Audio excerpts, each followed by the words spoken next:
The evening had that quiet hum, the kind that settles into a place when the busy rush is over. The air in the bistro smelled like garlic, fresh bread, and the lemony cleaner used to wipe down the tables. Only a handful of people were left. In one corner, two older men, regulars, were finishing a game of chess, the soft click of pieces the only sound from their table. A young couple, maybe on a third or fourth date, leaned close together, talking in low whispers over the last of a shared tiramisu. Behind the counter, the owner wiped down the espresso machine for the third time.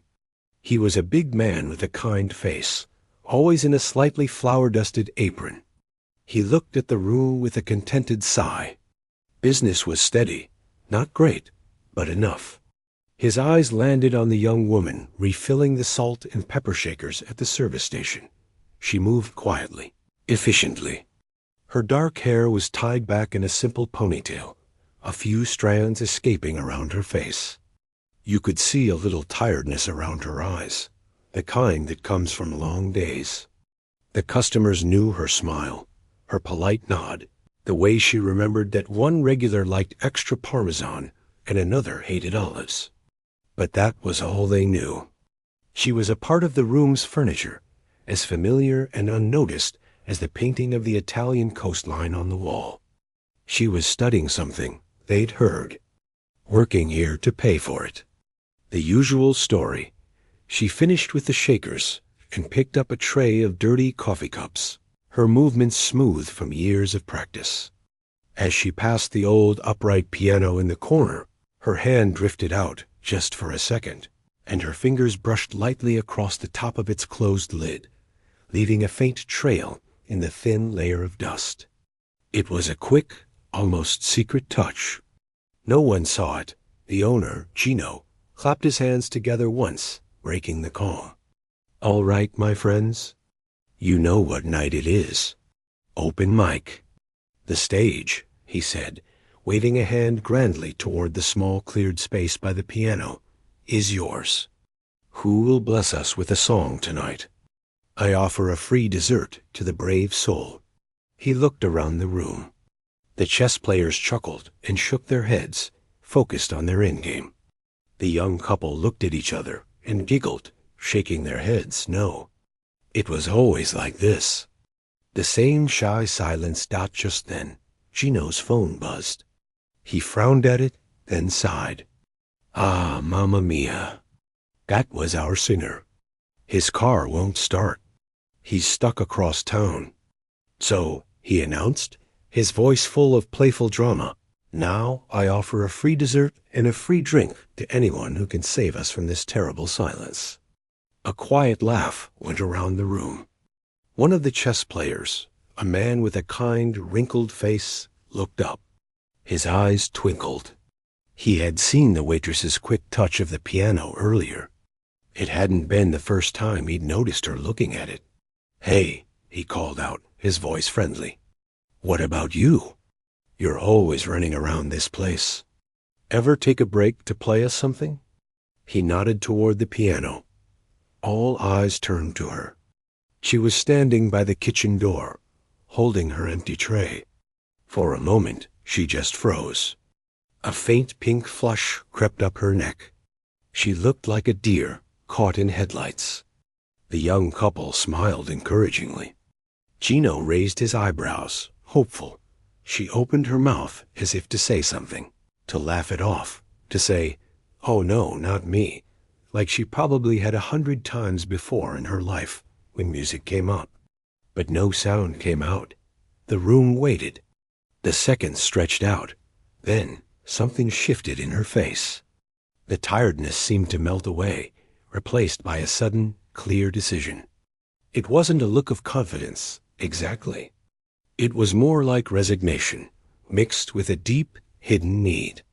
Without smiling, without a word, she simply walked. She set her plastic tray down on an empty table with a soft clack. She untied her black apron, folded it neatly, and placed it on the stool behind the counter. In her simple jeans and plain t-shirt, she looked younger, more serious. The room was utterly silent now, curious. This was more than just someone giving in to a joke. She walked to the piano in the corner, the old, scarred upright that nobody ever really played. She pulled out the bench, the legs scraping softly against the tile floor. She sat down, her back straight. For a long moment, she just stared at the closed fallboard, the dark wood hiding the keys. She took a deep, slow breath, her shoulders rising and falling. Then she reached out, lifted the cover, and let it fall back. The yellowed keys seemed to wait. The chess players had stopped their game entirely. The young man at the couple's table had his phone in his lap, forgotten. Gino leaned his elbows on the bar, his chin in his hands. She stretched her fingers, a simple, practiced motion. Then she placed them gently on the keys, her right hand finding a cluster in the higher register, her left resting lower down. She closed her eyes, and she began to play. The first note was a single, clear, ringing tone. It hung in the air, pure and sweet. Then another, and another, weaving into a melody that was immediately sad and beautiful. It wasn't a happy tune. It wasn't a pop song or a familiar ballad. This was different. This was complex, full of feeling that seemed too big for the small, garlic-scented room. And music flowed out of her, slow and deep, each note flowing into the next like water. Her hands, which had moments before been carrying dishes, now moved with a grace that seemed impossible. They danced, they floated, they pressed with gentle power. Her whole body moved slightly with the rhythm, leaning into the sad parts, lifting with the brief, hopeful phrases. The man who had joked about her playing felt his smile fade completely, replaced by awe. His friend just stared, his mouth slightly open.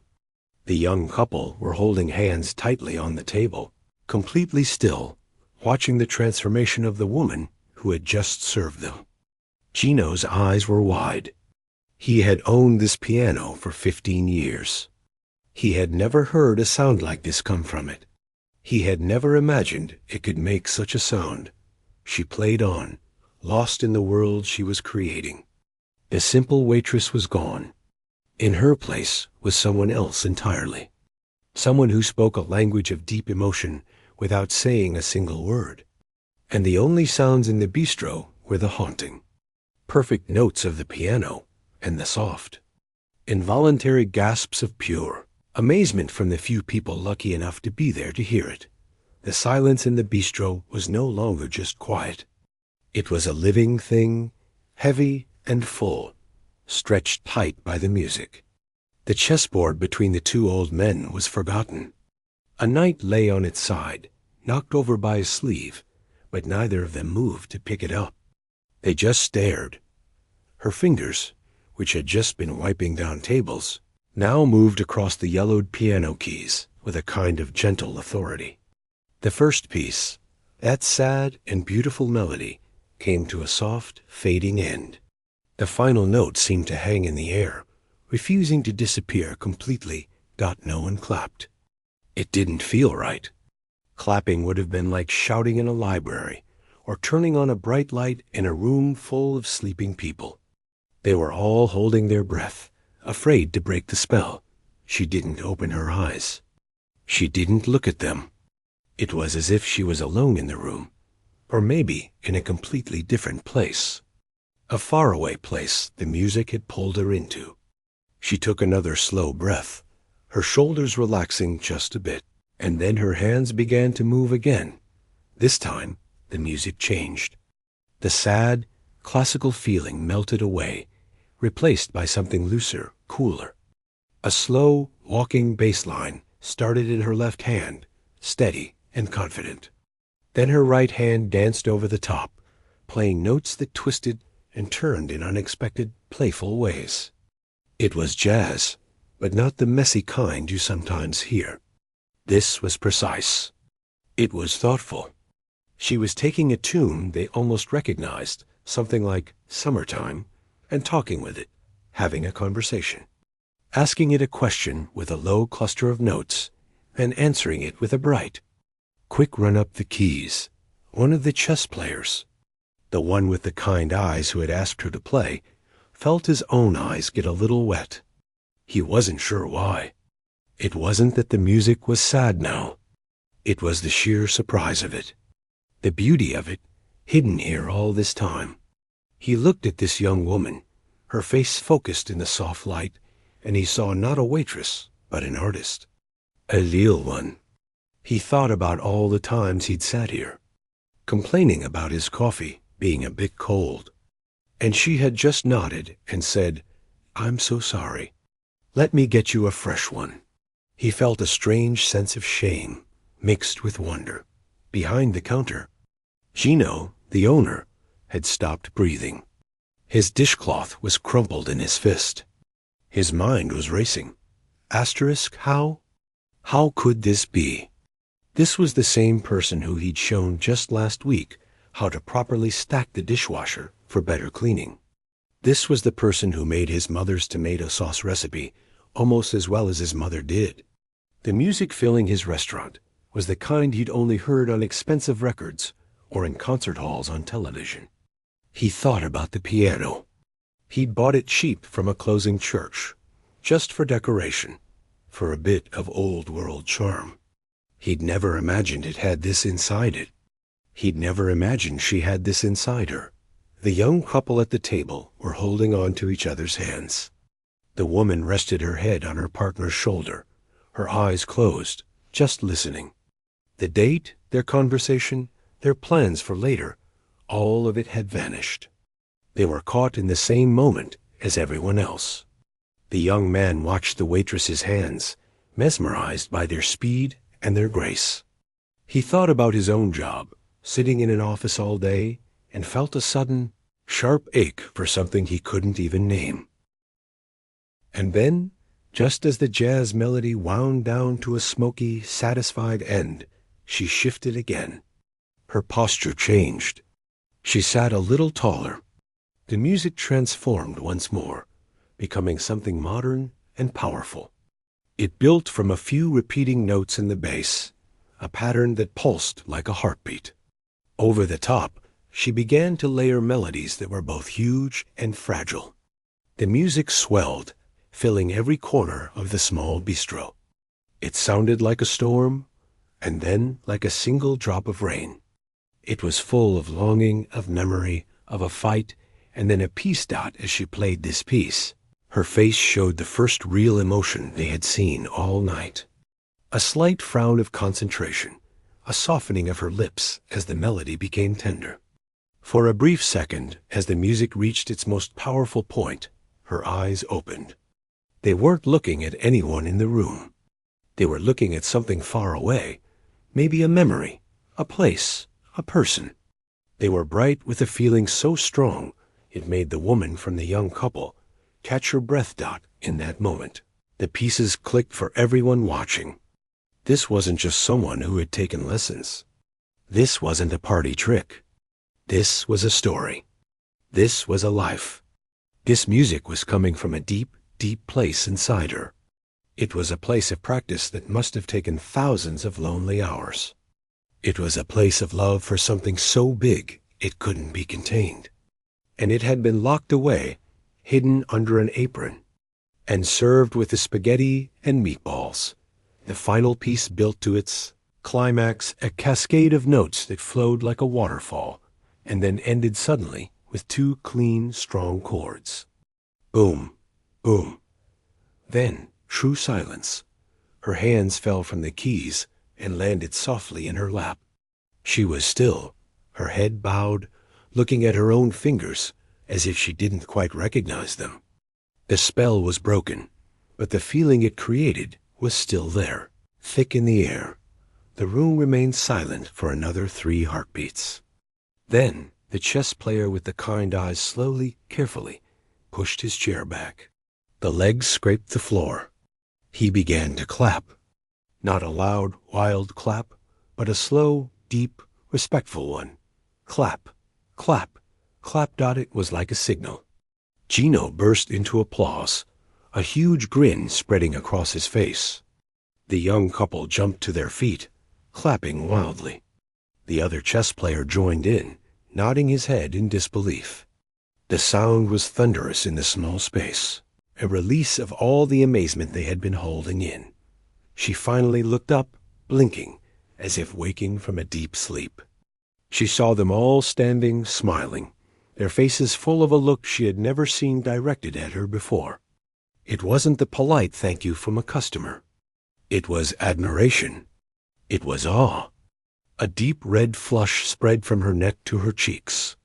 She gave a small, hesitant, almost shy smile, and then quickly looked back down at the piano keys, as if embarrassed by the storm she had just created. The applause didn't seem to stop.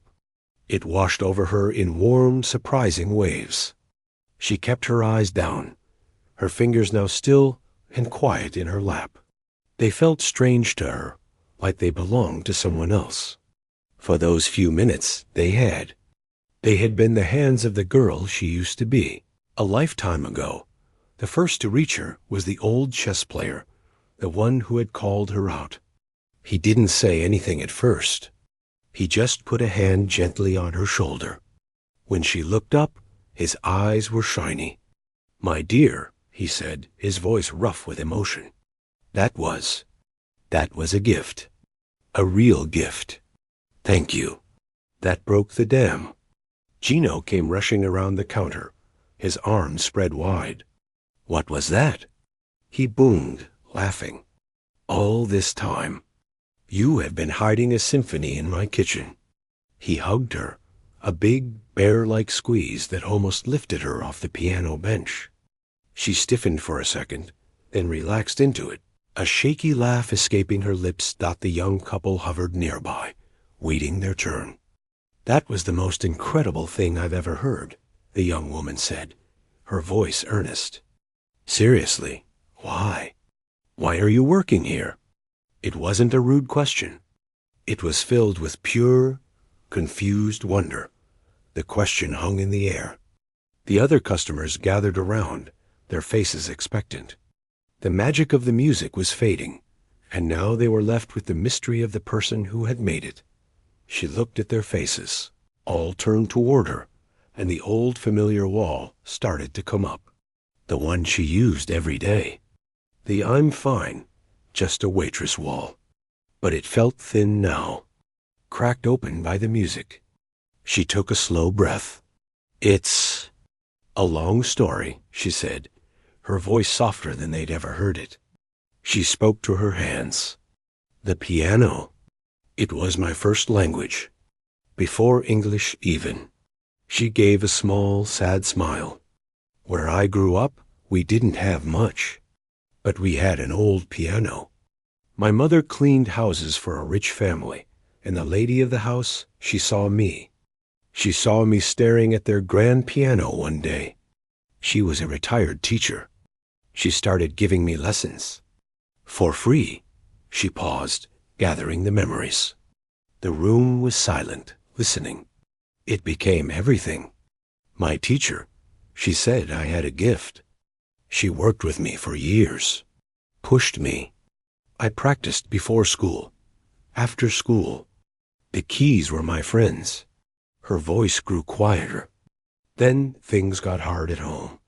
We had to leave. Come here for a better chance. The plan was I would continue. I would go to a school for music. But, she shrugged, a small, helpless movement. Life is expensive. My parents worked so hard, but it wasn't enough. My father got sick. The little money we saved, it was for doctors. For rent, not for pianos. Not for schools. She finally looked up, meeting Gino's eyes. I needed a job. A real job that paid now. Not a dream that paid maybe, someday. You gave me a job. You were kind to me. This place. It became my world. The piano, she nodded toward the instrument. It became a piece of furniture. A memory. Sometimes, when I was alone cleaning up, I would play a little scale, just to see if my fingers still remembered. But that was all. It felt like a different life, like a story about another girl. The chess player shook his head, his hand still on her shoulder. No, that girl is you. She's right here. Just then, a soft light caught her eye. The young man from the couple was holding his phone, not to text, but pointed down at the table. He had been recording. Her heart jumped into her throat. You filmed that? She asked, a spike of panic in her voice. He quickly turned the phone off. I'm so sorry. I didn't mean. It was just so beautiful. I wanted to remember it. To show my sister. I'll delete it, I promise. He looked truly ashamed. She stared at him. A part of her wanted to scream yes, delete it, erase it. Let this night be a secret between these few people. But another part, the part that had just played her heart out, felt a strange pull. That music hadn't been a secret. It had been a cry, loud and clear. She looked at the faces around her. They all, the tears, the joy her playing had brought. For the first time in years, she had felt like herself. Not the waitress. Not the student. Herself. It's okay, she heard herself say, surprising herself. You can keep it, maybe. Maybe don't put it on the internet? But even as she said it, she knew it was a weak request. She knew how the world worked. Gino, his mind whirling with pride and a sudden fierce protectiveness, clapped his hands. Enough of this sad talk. This is a celebration. Tiramisu for everyone. On the house. And for you, he pointed at her. Espresso. Strong. You look like you've run a marathon. As people moved back to their seats, chatting excitedly, the buzz in the room was different. It wasn't the quiet hum from before. It was electric. They had shared something special. They had discovered a treasure hidden in plain sight. She stayed at the piano bench, sipping the bitter espresso Gino placed in front of her. Her fingers traced the edge of a chipped key. The memory of the music was still in her muscles.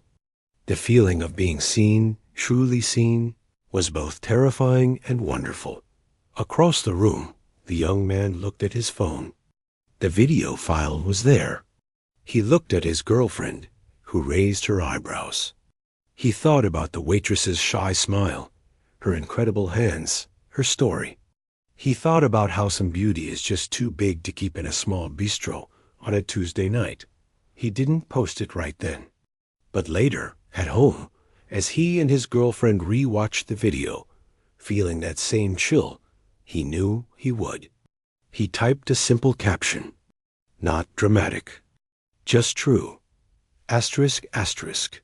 Found a genius at my local bistro. The world should hear this. Asterisk, asterisk. He hovered his finger over the post button. He thought of her request. Maybe don't put it on the internet. He took a deep breath, and then he clicked. The rest of that night felt like a dream. A good, strange, floating dream.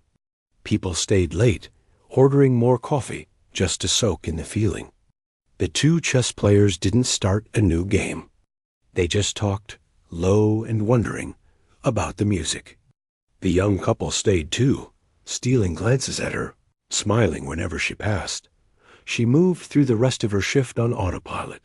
Her mind was somewhere else, back at the piano keys, or years away in a small room with a different piano.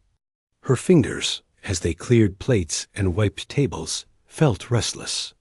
They tingled, as if remembering what they were truly meant to do.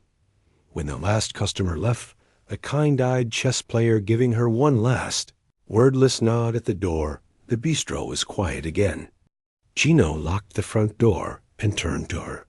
He leaned against the counter, crossing his big arms. So, he said, tomorrow night, you play again. It wasn't a question. She was stacking chairs on tables. She stopped, a chair leg in her hand. What? Gino, no. That was a one-time thing. A mistake, almost. A mistake? He laughed, a loud bark in the empty room. That was the best thing that has ever happened in this restaurant. Better than the night we had the health inspector and the food critic on the same day, and I didn't panic. You think these people are going to come back tomorrow and want to hear old Tony try to sing My Way again? No, they will come back for you. She shook her head, a familiar anxiety tightening her chest. I can't. I have my shifts. I have to study. It felt good to play again. But that's all. Gino walked over and took the chair from her hands, setting it down. Listen to me. That music, that is not a hobby. That is who you are. I pay you to wait tables, fine. But now I also pay you to play. One set, weekend nights.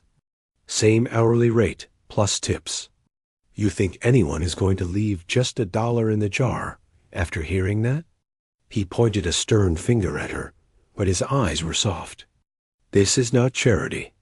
This is good business. You are an attraction. The word felt foreign. An attraction. She was just her. The tired student, the reliable waitress.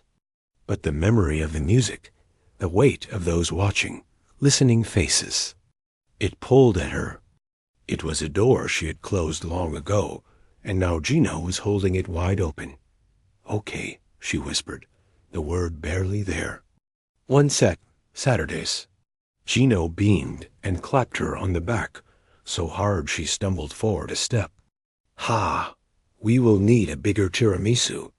Asterisk, asterisk, asterisk. The next few days were a blur of normalcy and strange whispers. Her regulars looked at her differently. They didn't just say, hello anymore. They said, hello, maestro, with a twinkle in their eye. The young man who had filmed her came in for lunch alone and gave her a thumbs up from across the room, but didn't say anything about the video.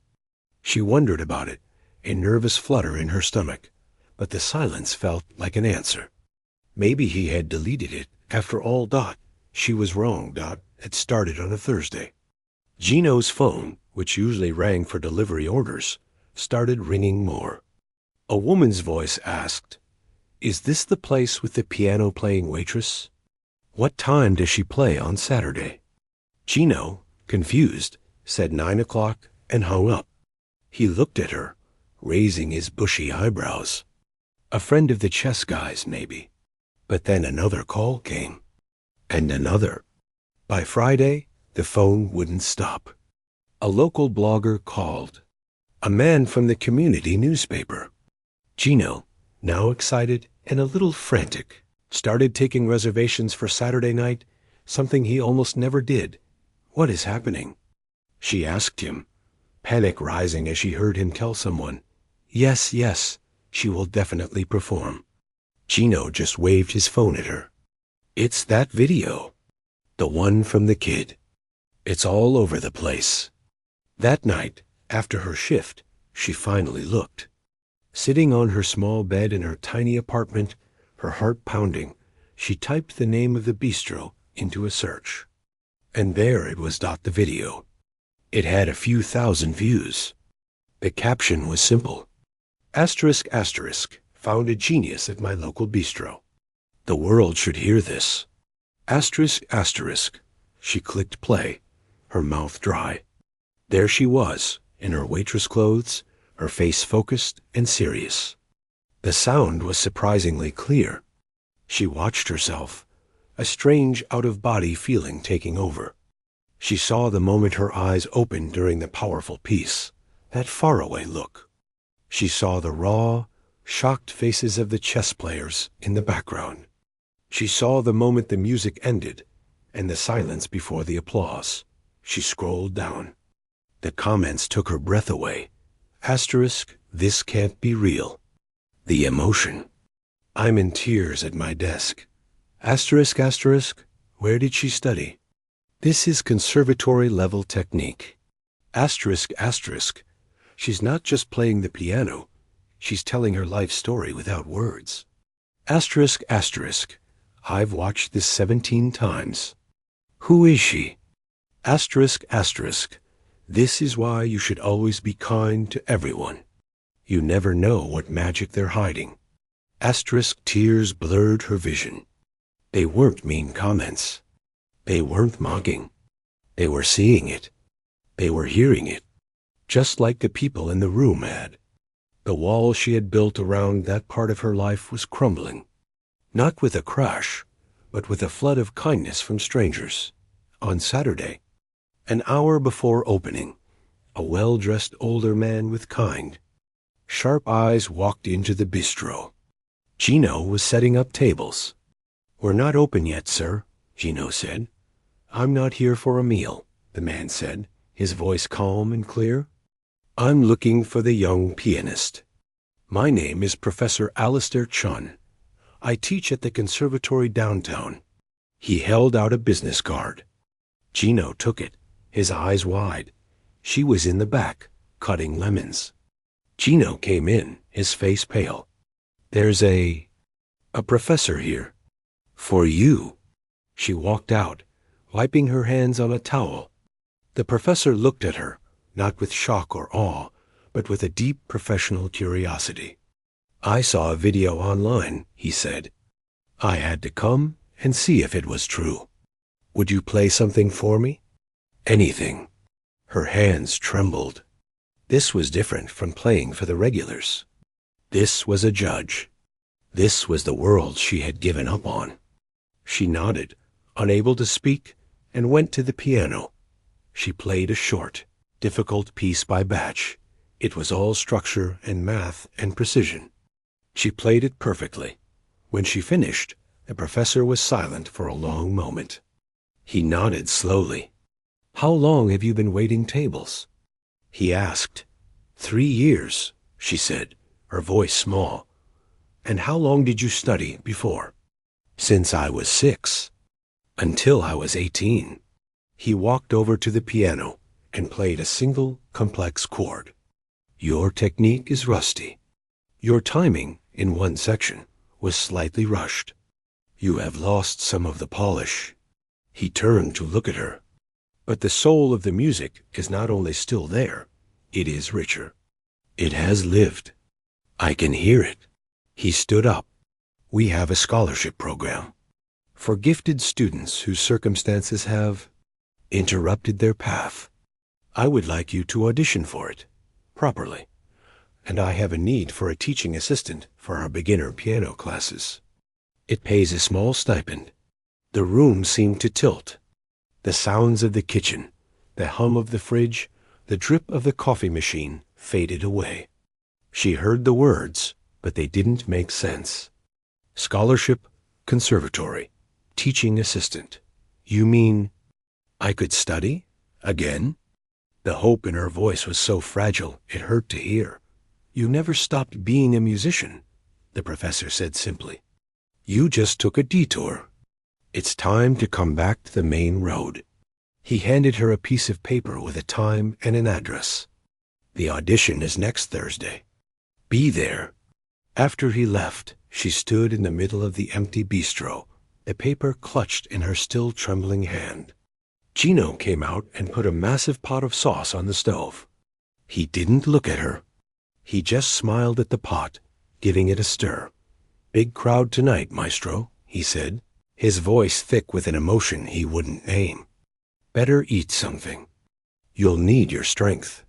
The Saturday night crowd was something the little bistro had never seen. Every table was full.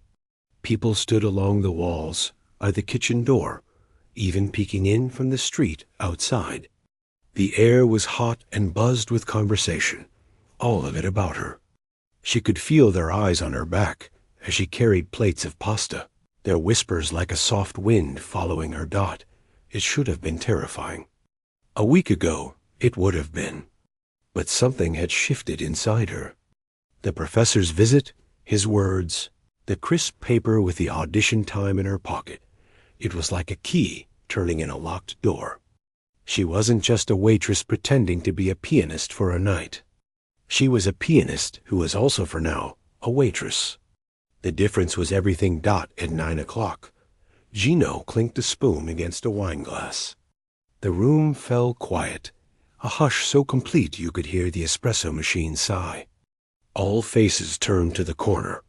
She wasn't wearing her apron. She had on a simple black dress she'd found at the back of her closet.